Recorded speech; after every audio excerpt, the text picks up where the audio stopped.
So I'm on the plane. This is the biggest plane I've ever personally been on before. There's like 3 seats and then an aisle with 4 seats in the middle and then an aisle with 3 seats on the far end as well. I'm sure some of you have probably done international ones before, but I've never done that before. So I've done domestics to the States and I've done BC to Toronto, and that was for Zoint. But yeah, so we're kind of crammed in here. This is what my space looks like. I've got like all that fun stuff, but I got a pillow, so that's good. And yeah, it's like unbelievable. So we start the 10-hour flight to Japan in just a few minutes. Once they get everything set up. Now, the other plane that we had little TVs on the back of the seats. This one doesn't. They're kind of all like up there, so that'll be interesting. And I think there's bathrooms everywhere, which is good for someone with IBS like me, because yeah, it would suck otherwise. Anyway, so that's the view right now at the San Francisco airport. So outside of my particular window, this is also one of the biggest airports I've personally ever been in. Toronto was big, Chicago was big, but this one's huge. So anyway, yeah, so again, the looks like that. It's huge, and I think the bathrooms are in the middle and also at the back. So next time you see me, I will probably be in Japan and probably either really tired or not. I just took a Gravol, and usually non-drowsy Gravol puts me out for a while. So I took a regular Gravol, which is drowsy for up to 12 hours. So hopefully I'll be sleeping the entire time, because that would be nice. But I have music just in case. So anyway, see you in Japan. Jamata ne mina. Bye-bye. This is Tokyo.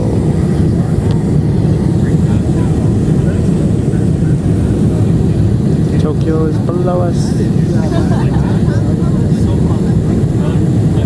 So Jeremy, what are you up to? I'm staring out the window at Tokyo, which looks very, very small. Maybe it's not Tokyo specifically, maybe it is, but it actually reminds me a lot of the prairies.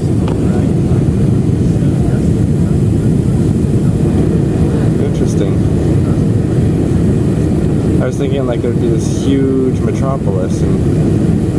Well, we're not in downtown Tokyo. Yeah, I guess that's true. Narita is actually like 1 hour away from Tokyo. Oh, in Narita. Oh, yes, okay. It's neat. It's exactly like flying over the States or Canada, because you see all the different fields and stuff like that. Yeah. From up here, there's no difference.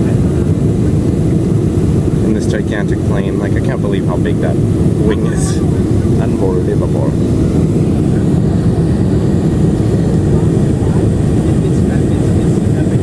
So we've got another hour-long trip before we get to our Airbnb. I figured I'd show what it looks like from up here. We're 1,840, no, well, 1,040 feet, sorry. Or is that 800? I can't tell. Altitude 563 meters.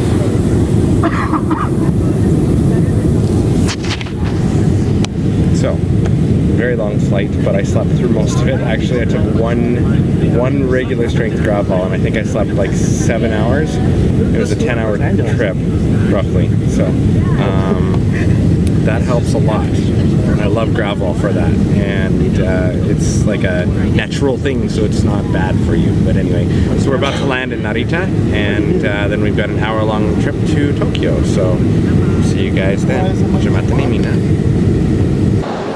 My hair is a mess. I'm at Narita Airport outside. It's kind of chilly. It's not that bad. Like it feels kind of like a mixture between like Kamloops cold and Vancouver chilliness to like, I don't know. But this is what I'm looking at. And they have like 5 floors. There's a train that goes up. Take the train. I don't know. Somewhere around here. But anyway. I'm separated from my group at the moment, but we're going to be taking a bus to Tokyo. I think it's an hour-long bus ride. We missed the first bus, but we're going to make it on the next one. You get these little cards, and they're like transit passes, kind of like in Vancouver they have this thing called the Compass Pass, and it's very similar to that. So I got this for 5,000 yen, which is like $50, I think. that. Anyway, ooh, that's something I didn't see. We're gonna go and take a little peek at something over here. I can't believe I didn't see this already. Now, they don't realize it yet, but this water fountain belongs to me as everything else. Leave it to me to find a water fountain in Japan. Look at this. So pretty. Little water wheel.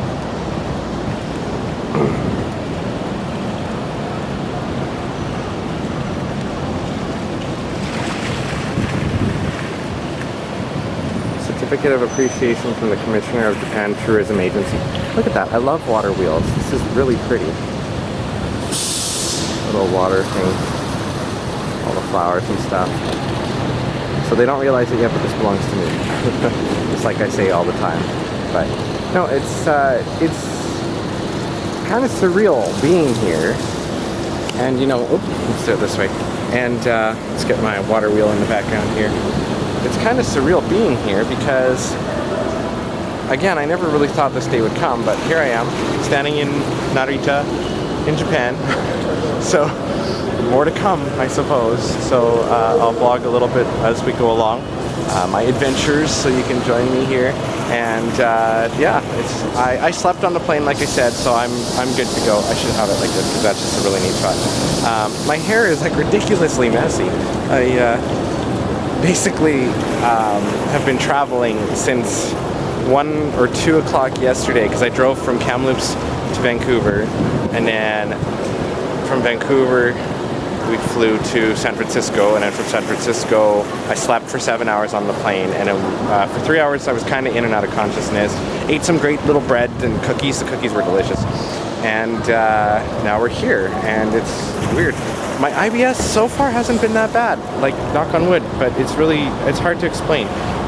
Also, I haven't gone to the bathroom at all since we left San Francisco, and we're going on like, what, 11 or 12 hours now? So I probably dehydrated myself. We'll see. I don't know. I'm used to this, but we'll figure it out.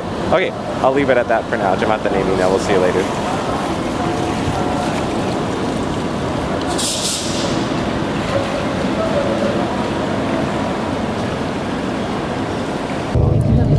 All right, so I'm sitting with Brittany on the bus, and we're kind of looking around as we're driving while heading towards Tokyo, and seeing some hotels, and they kind of look like factories. Honestly, it's like a very industrial kind of area that we're going through here, and it's definitely weird seeing all the traffic signs in Japanese.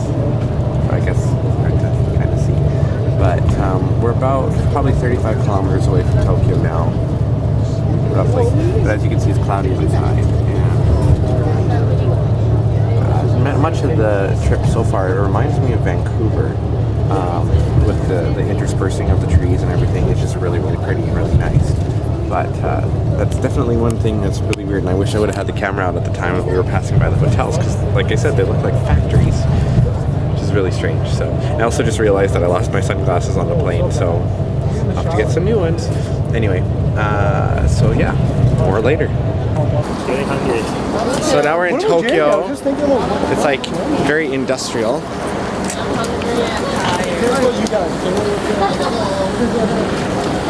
And it looks exactly like downtown Vancouver. And I gotta go with my group because we're walking and I don't want to get lost. And it's really neat. It's so surreal to think that I'm actually in Tokyo now. So, but we're here. We're safe, which is good.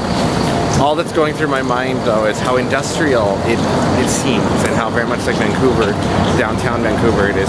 But there's like waterways and stuff all throughout, and beautiful like parks and bridges, and it's neat. Very artsy as well at the same time. So anyway, the only other thing I'm really worried about, I was just thinking about this, is earthquakes. Because they happen all the time here, and I just don't know what to expect from that. But anyway, so we're going along here, and I'll probably have more a little bit later. Hopefully we'll find our Airbnb soon, and then maybe have some dinner. Although it's like 5 something here, so it's like 1 a.m. in BC, I think. Anyway, yeah. So where's my button? There's my button.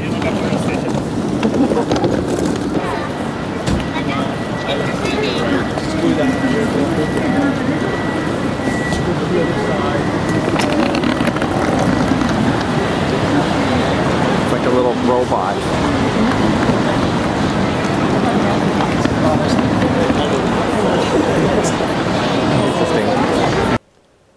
Konnichiwa, minaboku wa Jeremy desu. I don't know why I'm saying that again because I already did it before.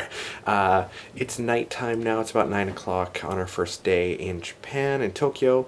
I'm at the Airbnb in a little room here.